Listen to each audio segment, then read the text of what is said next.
Hi. మొట్టమొదటిసారిగా మన విజయవాడలో క్లాస్ రూమ్ ట్రైనింగ్ అండి. 1 డే క్లాస్ రూమ్ ఎన్విరాన్మెంట్‌లో ఆఫ్‌లైన్ వెబినార్ జరగబోతుంది.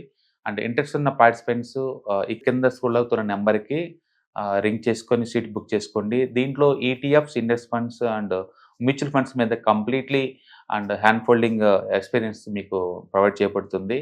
దీని ద్వారా ఏంటంటే మనం అసెట్స్‌ని స్టాక్ మార్కెట్‌లో ఎలా మేనేజ్ చేసుకోవాలి, ఎలా గ్రో చేసుకోవాలి, ఎలా ప్రొటెక్ట్ చేసుకోవాలో అంటే ప్రాక్టికల్‌గా నేర్చుకుంటారు. అండ్ ఇప్పటి వరకు మనం ఆన్‌లైన్‌లోనే మీరు అటెండ్ అవుతున్నారు. ఇక నుంచి మీరు మన విజయవాడ సిటీలోనే అండ్ లైవ్‌లో క్లాస్ రూమ్ ఎన్విరాన్మెంట్‌లోనే నేర్చుకునే ఛాన్స్ దొరుకుతుంది. కాబట్టి ఇంట్రెస్ట్ ఉన్న పార్టిసిపెంట్స్ కింద స్క్రోల్ అవుతున్న నంబర్‌కి పింగ్ చేసి సీట్ రిజర్వ్ చేసుకోండి. Thank you. నమస్తే, నేను Keshav. Welcome to Suman TV. విదేశీ విద్య అంటే ఫస్ట్ వినబడే పేరు అమెరికా. అమెరికాలో లక్షల మంది విద్యార్థులు మన వాళ్ళు చదువుకునేటువంటి పరిస్థితులు వస్తాయని ఎవరో కూడా కల్లో కూడా ఊహించి ఉండరు. కానీ గత 5-6 ఏళ్లుగా చూస్తే ఈ నంబర్ విపరీతంగా పెరిగింది. ఇప్పుడు డొనాల్డ్ ట్రంప్ గవర్నమెంట్ ఫామ్ అయిన తర్వాత మొదటి రోజు నుంచి జరుగుతున్నటువంటి చర్చ ఇమ్మిగ్రేషన్ పాలసీలపైనే జరుగుతుంది. అలానే క్యాంపస్లో పనిచేసేటువంటి చదువుకునేటువంటి విద్యార్థులు అసలు పనిచేసేటువంటి అవకాశమే లేదని తేల్చి చెప్పేస్తున్నారు. ఇది ఒక గడ్డు పరిస్థితి అమెరికా చరిత్రలో అని విశ్లేషిస్తున్న వారు కూడా ఉన్నారు. దీనివల్ల నిజంగా ఎలాంటి ప్రభావం పడుతుంది, అక్కడ ఆ స్థాయిలో చర్యలు తీసుకునేటువంటి వాతావరణం ఉందా లేదా విశ్లేషించేటువంటి ప్రయత్నం చేద్దాం. మనతో పాటు ప్రముఖ ఎన్ఆర్ఐ, అలానే అమెరికాలో సీనియర్ అటార్నీగా గుర్తింపు పొందినటువంటి కావేటి శ్రీనివాస్ గారు ఉన్నారు. కావేటి శ్రీనివాస్ గారు, నమస్కారం. నమస్కారం సార్. ఏంటి అమెరికా అనేటువంటి ఒక డ్రీమ్ ఇక అది చెరిగిపోయినటువంటి కళ అనేటువంటి అభిప్రాయం వచ్చేస్తుంది. ఇమ్మిగ్రేషన్ విషయాల్లో కానీ, కొత్తగా తీసుకొచ్చినటువంటి పాలసీల విషయంలో కానీ, ముఖ్యంగా విద్యార్థులు వచ్చేటువంటి పరిస్థితి కూడా అమెరికాకి లేదు అనేటువంటి అభిప్రాయం వస్తుంది. ఒకవైపు ఇక్కడ సెంట్రల్ గవర్నమెంట్ ఏమో విదేశీ విద్యార్థులకి, విదేశాలకు వెళ్ళి చదువుకునే విద్యార్థులకి రాయితీలు ప్రకటిస్తుంది. ఇవాళ కేంద్ర ప్రభుత్వం బడ్జెట్లో కూడా పెట్టారు. కానీ అక్కడేమో రానేమో అంటున్నారు. ఏంటి వాస్తవం ఏంటి, అసలు ఏం జరుగుతుంది అమెరికాలో? ఇక్కడ మనం ఒకటి అర్థం చేసుకోవాలండి. ఇప్పుడు వీళ్ళు అమెరికాలో పెద్ద బిజినెస్ ఏంటంటే ఎడ్యుకేషన్ అనేది. అంటే లక్షలలో స్టూడెంట్స్కి వీసాలు ఇస్తారు, గతంలో ఇచ్చారు, ఇస్తారు కూడా. ఎందుకు వీళ్ళు ఎడ్యుకేషన్ ఒక వ్యాపారంలాగా చూస్తారని. కానీ ఇక్కడ ఏంటంటే మనం వీసా తీసుకొని వెళ్ళేటప్పుడు మనం కౌన్సిలేట్కి చూపించాలి మన దగ్గర కాలేజ్ ఫీజులు ఉన్నాయి, లివింగ్ ఎక్స్పెన్సెస్ కూడా ఉన్నాయని మనం అందరం కూడా చూపిస్తామండి. అంటే ఈ విషయం మనం అందరం తెలుసుకోవాల్సిన విషయం. వాళ్ళకేం చెప్తామంటే మేము అక్కడికి వెళ్ళి చదువుకొని మాకు ఫీజులతో పాటు మాకు లివింగ్ ఎక్స్పెన్సెస్ కూడా ఉన్నాయి అని చెప్పి చూపిస్తామండి. చూపించినప్పుడు వాళ్ళు వీసా ఇస్తారు. యూఎస్ఏ కానీ, కెనడా కానీ, ఆస్ట్రేలియా, అన్ని యూరోపియన్ కంట్రీస్కి. అంటే మీరు పబ్లిక్ ఛార్జ్ అవ్వం, మేము అక్కడికి వెళ్ళి వేరే ఇల్లీగల్ పనులు చేయము, లేకపోతే గవర్నమెంట్ దగ్గర మేము ఇన్సూరెన్స్ తీసుకోము. పబ్లిక్ ఛార్జ్ అంటే ఇక్కడ సిటీ వాళ్ళు, మున్సిపాలిటీ వాళ్ళు ఫుడ్ స్టాంప్స్ అని ఇస్తారండి. అంటే పావర్టీ గైడ్లైన్స్ కింద ఉన్న వాళ్ళకి భోజనాలకి వారానికి నెలకు టికెట్ కూడా ఇస్తారు మున్సిపాలిటీ వాళ్ళు, స్టేట్ వాళ్ళు. సో ఇలాంటి మేమేం తీసుకోము, పబ్లిక్ ఛార్జ్ అవ్వము అని చెప్పేసి వాళ్ళు నార్మల్గా మనం చూపిస్తేనే వీసాలు ఇస్తారండి. సో ఇప్పుడు మనం అక్కడ చూపించిన మరి బ్యాంక్ స్టేట్మెంట్లు ఇక్కడికి వచ్చిన తర్వాత ఒక సెమిస్టర్ ఫీజు కట్టి మేము మా దగ్గర డబ్బులు లేవు, మేము ఉద్యోగాలకు వెళ్తామంటే ఉద్యోగం చేసుకోమంటారు. ఏమంటారంటే క్యాంపస్లోనే జాబులు చేసుకోవాలి, క్యాంపస్ బయట చేసుకోకూడదు. అది యుఎస్లో ఉంది. ఒకవేళ యూకేలో, కెనడా, న్యూజిలాండ్ ఆ కంట్రీ లా చూస్తే మీరు 20 గంటలు అవుట్ సైడ్ ద క్యాంపస్ చేసుకోవచ్చు. అంటే that is the law of the land. కానీ ఇక్కడికి వచ్చే వరకు వాళ్ళు ఏం చేశారు, కాలేజీలలోనే పనిచేయండి అని చెప్పి లా పాస్ చేశారు. ఇక్కడికి వచ్చిన తర్వాత మన స్టూడెంట్స్ ఏమవుతున్నాయంటే ఇక్కడికి వచ్చిన తర్వాత వాళ్ళు క్యాంపస్లలో ఉద్యోగాలు లేవు ఫస్ట్ ఆఫ్ ఆల్. రెండో విషయం, మన పేరెంట్స్, మన వాళ్ళు, ఇండియాలో ఉన్న వాళ్ళు అర్థం చేసుకోవాల్సింది ఏంటంటే కోవిడ్ తర్వాత, కోవిడ్ కంటే ముందు ఎలా ఉండేదంటే అండి, లా 20 hours మీరు క్లాస్ రూమ్కి వెళ్ళాలి ఫిజికల్గా. కోవిడ్ టైంలో ఏమొచ్చిందంటే పాలసీ, మీరు కొన్ని గంటలు క్లాస్ రూమ్లో ఉండండి, కొన్ని గంటలు ఇంట్లో నుంచి ఆన్లైన్లో చదువుకోండి అని లా తెచ్చారు. అంటే కోవిడ్ టైంలో పూర్తిగా కాలేజీలో క్లోజ్ చేశారు కనుక వాళ్ళు మీరు ఆన్లైన్లో చదువుకోండి అని కోవిడ్ టైంలో చెప్పారు. ఓకే. దాని తర్వాత కొన్ని వెసులుబాటు చేసి ఇమిగ్రేషన్ లాలో ఏమన్నారంటే చాలా యూనివర్సిటీస్కి సరే మీరు క్లాసులు ఆన్లైన్లో కండక్ట్ చేసుకోండి, వారానికి ఒకసారి 2 సార్లు స్టూడెంట్స్ వచ్చి క్లాసులో అటెండ్ అయ్యి అసైన్మెంట్లు తీసుకొని అసైన్మెంట్లు చెయ్యాలని ఆ లా తీసుకొచ్చారండి. ఓకే. అంటే ఇంతకుముందు 20 అవర్స్ క్లాస్ రూమ్లో ఉండేది కూడా తీసేసి మీరు ఇంట్లో నుంచే చదువుకోండి అని పెట్టారు. ఓకే. పెడితే ఏమైంది, ఇక్కడ అన్ని కాలేజీలో ఇక్కడ ఒకటి అర్థం చేసుకోవాల్సింది ఏంటంటే అండి, ఇక్కడ గవర్నమెంట్ మన దగ్గర ఎట్లయితే యూనివర్సిటీస్ ఉంటాయో, ఆంధ్ర యూనివర్సిటీ, నాగార్జున, ఉస్మాన్, ఇవి స్టేట్ యూనివర్సిటీస్ మనకు. అవును. అమెరికాలో కూడా స్టేట్ యూనివర్సిటీస్ ఉంటాయండి. అమెరికాలో స్టేట్ యూనివర్సిటీస్ ఉంటాయి, మున్సిపాలిటీ వాళ్ళు కూడా కాలేజీలు నడిపిస్తారు, ప్రైవేట్ యూనివర్సిటీస్ కూడా ఉంటాయండి. ఓకే. ఇప్పుడు మన దగ్గర కూడా ప్రైవేట్ యూనివర్సిటీ యాక్ట్ వచ్చేసింది కదండి, చాలా ప్రైవేట్ యూనివర్సిటీస్ ఇండియాలో కూడా వచ్చేసాయి. అదే విధంగా వీళ్ళు ప్రైవేట్ యూనివర్సిటీస్ కూడా ఇప్పుడు సెయింట్ జాన్స్ అనేది ఒక సంస్థ, క్యాథలిక్ సంస్థ, వాళ్ళకు యూనివర్సిటీస్ ఉంటాయి, హాస్పిటల్స్ ఉంటాయి. అలాగే ప్రైవేట్ ఇన్వెస్టర్స్ కూడా ఇక్కడ కూడా యూనివర్సిటీస్ పెట్టారు. సో యూనివర్సిటీస్ పెడితే వాళ్ళందరికీ కూడా ఇమిగ్రేషన్ వాళ్ళు పర్మిషన్ ఇచ్చారు, మీరు స్టూడెంట్స్ని తీసుకొని రావచ్చు అని. మరి ఇప్పుడు ప్రైవేట్ యూనివర్సిటీస్ బోల్డ్ అని వచ్చాయి, వాళ్ళందరూ సర్వైవ్ కావాలి కదా.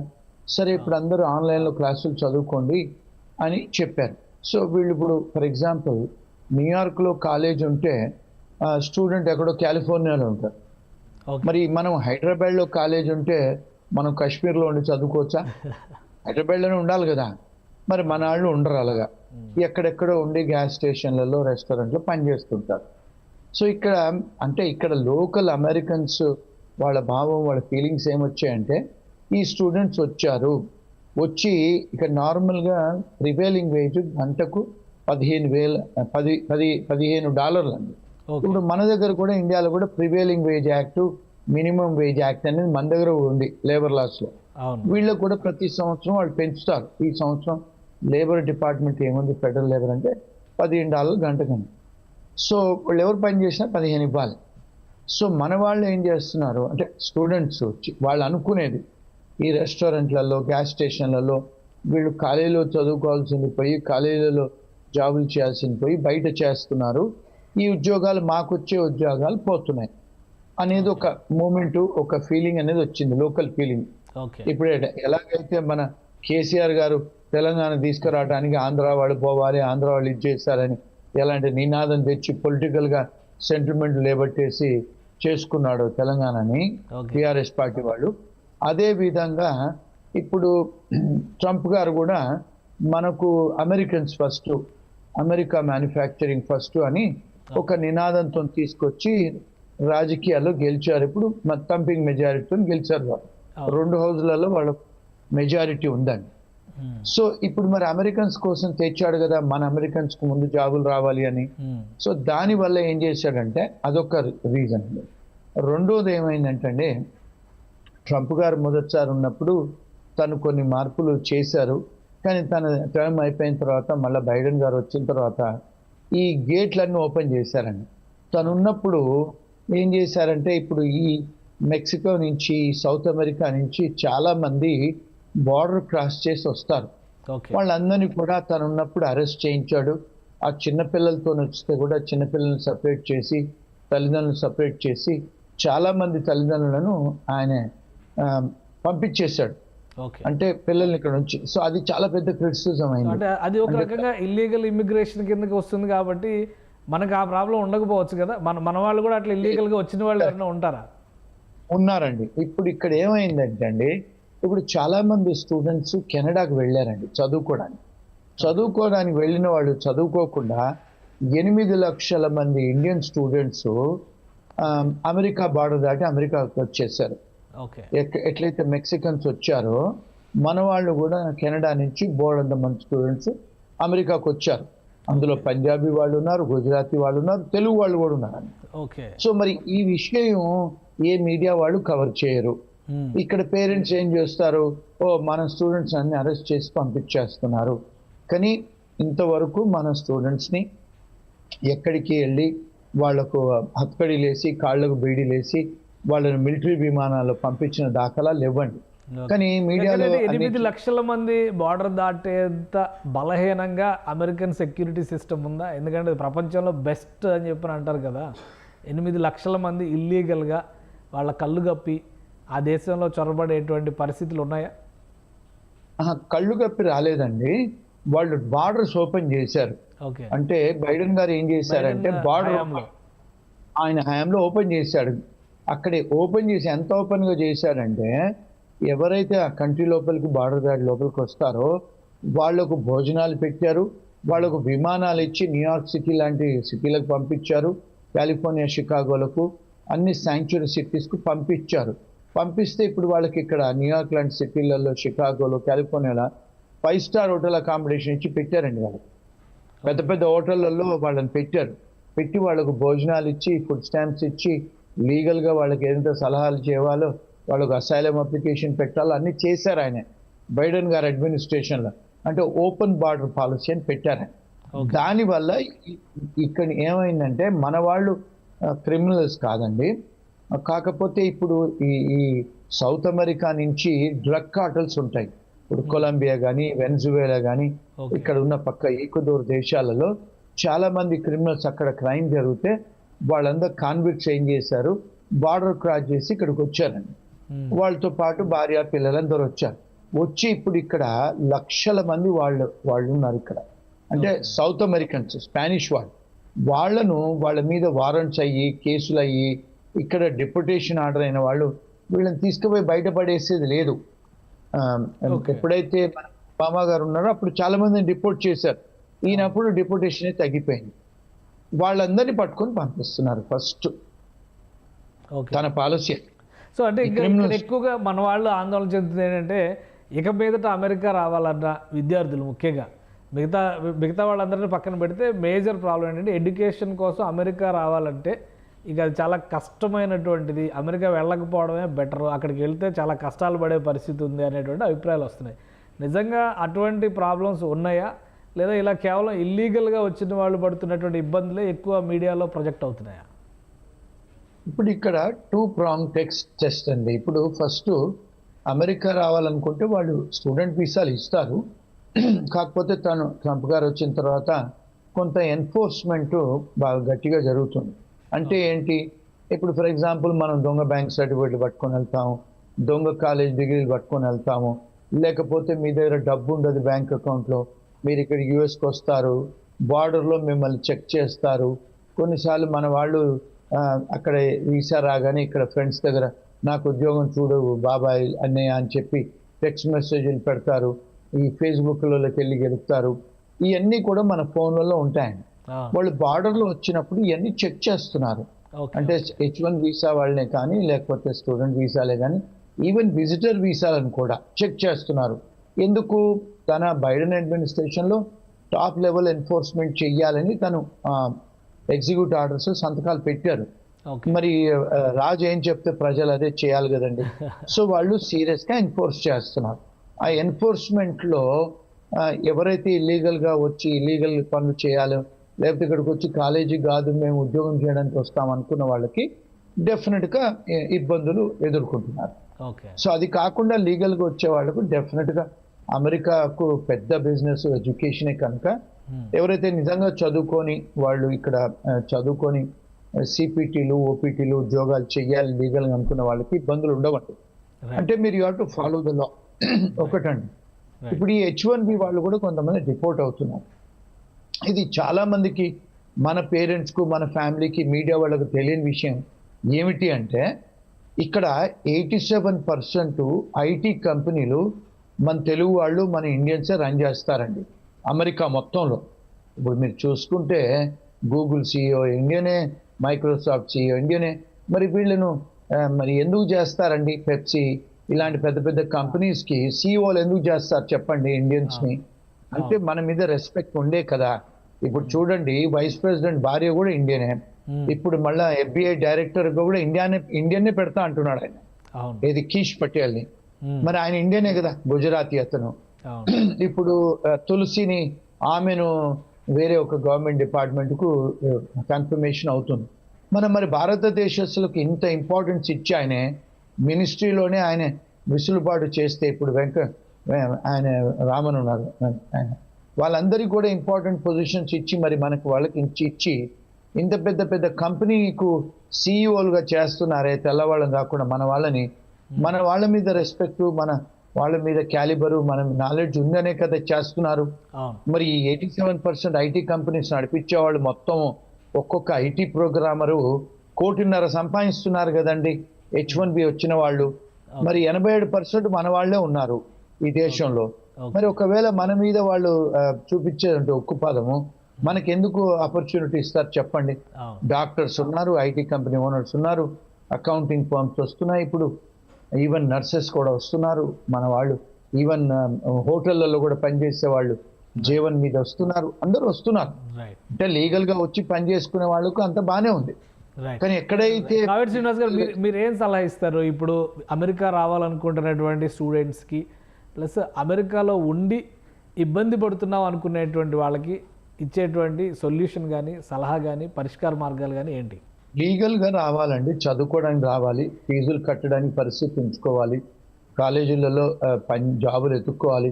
కొన్నిసార్లు ఇక్కడ ప్రొవిజన్ కూడా ఉందండి ఇమిగ్రేషన్ లాలో, వాళ్ళకు ఒకవేళ ఆర్థిక ఇబ్బందులు జరిగితే కాలేజ్తో డిస్కస్ చేసి ఈవెన్ వర్క్ పర్మిట్ కూడా అప్లికేషన్ పెట్టుకోవచ్చండి. ఆ ప్రొవిజన్ ఉంది, అంటే బయట ఉద్యోగాలు చేయటానికి ఆ ప్రొవిజన్ ఉంది. రెండోది ఏంటంటే ఈ H1B వచ్చే వాళ్ళు ఇల్లీగల్గా ఆ డాక్యుమెంట్స్, వర్క్ ఎక్స్పీరియన్స్ లెటర్లు ఇల్లీగల్గా రెజ్యూమేలు చేసుకోకుండా లీగల్గా వచ్చేటట్టయితే వాళ్ళకు బాగానే ఉందండి.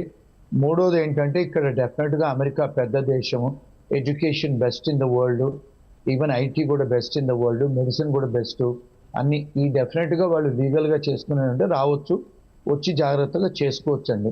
అది మూడోది ఏంటంటే నో యువర్ రైట్స్, మన అర్హతలు హక్కులు ఏంటి తెలుసుకోండి, రాకముందే ఆన్లైన్లో రీసెర్చ్ చేసుకొని రావాలండి. ఇక్కడికి వచ్చిన తర్వాత అయ్యో నాకు తెలియదు, I don't know the law అంటే ignorance of law is not excuse అండి. డెఫినెట్గా అవన్నీ జాగ్రత్తలు తీసుకొని వస్తే డెఫినెట్గా ఫ్యూచర్ ఉంది. ఎందుకంటే వీళ్ళు ఇప్పుడు ఎకానమీ కూడా పెరుగుతుంది మళ్ళా, కానీ వచ్చిన తర్వాత స్టాక్ మార్కెట్ పెరిగింది, ఇప్పుడు ఉద్యోగాలు కూడా వస్తున్నాయి. ఇప్పుడు చాలా మంది ఇల్లీగల్ వాళ్ళని తీసేస్తే లీగల్ వాళ్ళకు ఉద్యోగాలు ఉంటాయి కదండి. ఇప్పుడు చాలా మంది ఇల్లీగల్ వాళ్ళు వెళ్ళిపోతున్నారు కూడా. సో ఉద్యోగాలు డెఫినెట్ గా ఉంటాయి, మంచి జాబులు ఉంటాయి, మంచి లీగల్ గా జాబులు చేస్తే ఉంటాయి. మరి ఇప్పుడు ఆల్రెడీ స్టార్ట్ అయిపోయింది కదా, అడ్మినిస్ట్రేషన్ ఎలా ఉంది ఓవరాల్ గా? ట్రంప్ అడ్మినిస్ట్రేషన్ చాలా మంది ఆందోళన చెందుతా ఉన్నారు ఇండియన్స్, ఏదో అంటే మీరు అన్నట్టుగా ఇల్లీగల్ లీగల్ ఆ వేరియేషన్ ఎప్పుడూ ఉంటుంది, బట్ ఓవరాల్గా మనల్ని పంపించేస్తారేమో, మనకు అవకాశాలు తగ్గిపోతాయేమో అనుకునేటువంటి ఆందోళన కానీ అలాంటి పరిస్థితులు కానీ ఉన్నాయి. ఎందుకంటే చాలామంది గ్రీన్ కార్డు అప్లై చేస్తున్న వాళ్ళు రావేమో, ఇక ఎవరేమో H1B తగ్గించేస్తారేమో, ఇట్లాంటి భయాలు ఉన్నాయి వాటి పరిస్థితి. అవునండి, H1Bలో ఈ సంవత్సరము చాలా స్ట్రిక్ట్ ఎన్ఫోర్స్మెంట్ చేస్తా అంటున్నారు, ఆ పాలసీతో వచ్చింది. ఎవరైతే H1B కంపెనీ ఓనర్లు డబ్బులు తీసుకొని స్పాన్సర్ చేస్తారో లేకపోతే ఇల్లీగల్ చేస్తారో అవన్నిటికీ వాళ్ళు వచ్చి చెక్ చేస్తా అంటున్నారు. వాళ్ళ ఆఫీసులకు వచ్చి చాలా స్ట్రిక్ట్గా ఉంటుంది. సో జాగ్రత్తగా లీగల్గా చేసుకుంటే I don't see any problem అండి. రెండోది ఏంటంటే నో యువర్ రైట్స్. కొన్నిసార్లు ఎయిర్పోర్ట్లలో జాగ్రత్తగా ఆన్సర్స్ ఇవ్వాలి.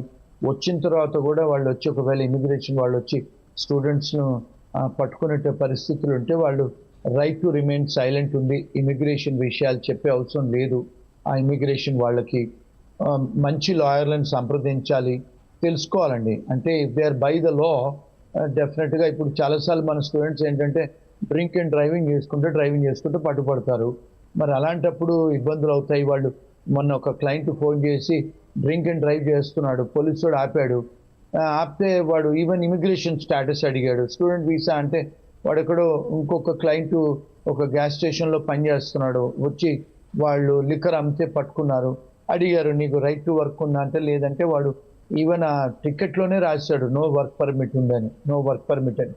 ఇలాంటి అయినప్పుడు మళ్ళీ వాళ్ళు ఇమిగ్రేషన్ తెలుపుతారు కదండి. సో ఇలాంటి చిన్న చిన్న మిస్టేక్స్ చేసుకోకుండా ఉంటే దే కెన్ బి ఓకేనండి. అంటే అంత లాలెస్నెస్ ఏం లేదు, బట్ డెఫినెట్గా ఇల్లీగల్ వాళ్ళని పట్టుకుంటున్నారు. ఎవరికైతే వారెంట్స్ ఉన్నాయో వాళ్ళ మీద కేసులు ఉన్నాయో స్పానిష్ వాళ్ళ మీద బాగా టార్గెట్ చేస్తున్నారు, పట్టుకొని వాళ్ళని రిపోర్ట్ చేస్తున్నారు. Right thank you Kaveti Srinivas గారు, న్యూయార్క్ నుంచి అప్డేట్స్ ఇచ్చినందుకు. ఇది అమెరికాలో పరిస్థితి, ఇక్కడ జరుగుతున్నటువంటి ఆందోళనకి సంబంధించి కావేటి శ్రీనివాస్ గారు ఒక క్లారిటీ ఇచ్చారు. ఇల్లీగల్గా వచ్చిన వాళ్ళు, ఇల్లీగల్గా పని చేయాలని ప్రయత్నం చేస్తున్న వాళ్ళు మాత్రమే ఇబ్బంది పడుతున్నారు. మిగతా అంతా కూడా సవ్యంగానే ఉంది. అలానే అడ్మినిస్ట్రేషన్లో ట్రంప్ భారతీయులకి చాలా ప్రాధాన్యం ఇస్తున్నటువంటి పరిస్థితి ఉంది. ప్రధానంగా గత బైడెన్ ప్రభుత్వం తీసుకున్నటువంటి నిర్ణయాలను సరిచేసేటువంటి క్రమంలోనే ఇమిగ్రేషన్ పాలసీల విషయంలో స్ట్రిక్ట్ ఎన్ఫోర్స్మెంట్ జరగబోతుంది. అలానే రాబోయే రోజుల్లో H1B వీసాలకు సంబంధించి కానీ, స్టూడెంట్ వీసాలకు సంబంధించి కానీ నిబంధనలు కఠినతరం చేస్తారు. అక్కడికి వెళ్లే ముందే నియమాలు, ల్యాండ్ లాస్ కూడా తెలుసుకుంటే ఎలాంటి సమస్యలు రావు. ఇగ్నోరెన్స్ అనేదాన్ని యాక్సెప్ట్ చేసేటువంటి పరిస్థితి ఉండదు అని హెచ్చరిస్తున్నారు. సో అమెరికాలో ఉన్నటువంటి తెలుగు వాళ్ళు అప్రమత్తంగా ఉండాలి, చట్టాల గురించి తెలుసుకోవాలి, అలానే వైలేషన్స్ విషయంలో జాగ్రత్త వహించాల్సినటువంటి అవసరం ఉంటుంది. ఇక అమెరికా వెళ్ళాలని ఆశించే వాళ్ళు ముఖ్యంగా ఫైనాన్షియల్ స్టేటస్ పైన ఫోకస్ పెట్టాలి. అక్కడికి వెళ్ళి ఏదో ఒక ఉద్యోగం చేసుకుందాం అనేటువంటి వాతావరణం ఉండకపోవచ్చు. క్యాంపస్లో దొరికేటువంటి జాబ్స్ మినహా మిగతా అవకాశాలు చాలా తక్కువగా ఉంటాయనే విషయాన్ని అర్థం చేసుకున్న తర్వాతే అమెరికా ప్రయాణానికి ప్రణాళిక వేసుకోవాల్సిన అవసరం ఉందని కావేటి శ్రీనివాస్ గారి మాటలను బట్టి అర్థమవుతుంది. ఇది స్పెషల్ డిస్కషన్. Keep watching.